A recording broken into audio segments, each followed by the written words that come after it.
Umaayon na sa Lakers ang pagkakataon tabla na sa panalo ng Sacramento Kings, 0.5 games behind na lang para makapasok sa top 8. Pero bago yan, rookie big man ng Warriors sa si Trayce Jackson-Davis nagpamalas ng galing laban sa Houston Rockets.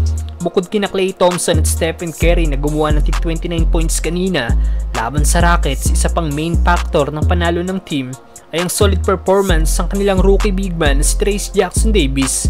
Nagtapos ang batang sentro na may 20 points, 5 rebounds at 4 assists. Galing nga pong mag-roll ni TJD at nabibigyan ito na magagandang pasa ng mga player ng Warriors, kaya easy na lang para sa big man ng Warriors na makapuntos. Madami nag-react sa naging performance si Trayce Jackson-Davis. Ayon sa isang fans, mas magiging problema pa daw ito ng ibang NBA team pagtagal. May nakomento naman na magaling mag-cut si TJD kumpara kay Kevon Looney. Ayon naman sa isang fans, nagsisisi na daw ang ibang team na hindi nila pinik ang batang big man.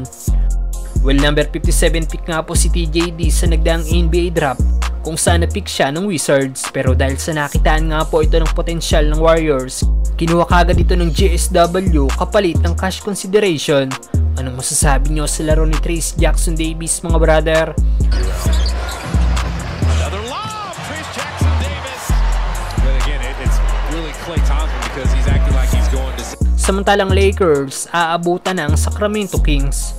Currently, may 3 winning streak nga pong Lakers at ang 5 natitirang laro nila isang must-win game dahil naghahabol sila sa standings para makakuha ng secured spot sa playoffs o di kaya ng twice-to-beat advantage sa play-in tournament.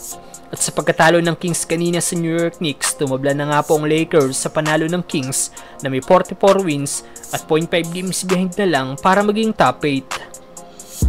Ang magandang balita pa para sa mga Lakers fans, kakalabanin naman ng Sacramento Kings bukas ang number 1 sa East sa Boston Celtics na currently may 3 winning streak. Kaya kung matalo ang Kings bukas, tatabla na sila sa record ng Lakers. Kaya kailangan maipanalo ng Lakers ang kanilang next game sa isang araw kontra naman sa Cleveland Cavaliers para maging top 8 na sila sa West standings.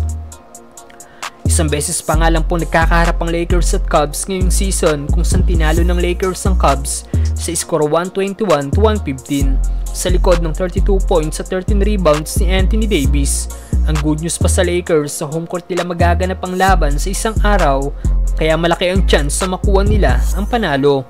Kung di makuha ng Lakers ang 6th spot, kailangan nila magtapos bilang 7 seed o 8 seed para may twice to beat advantage sila para makapasok sa playoffs.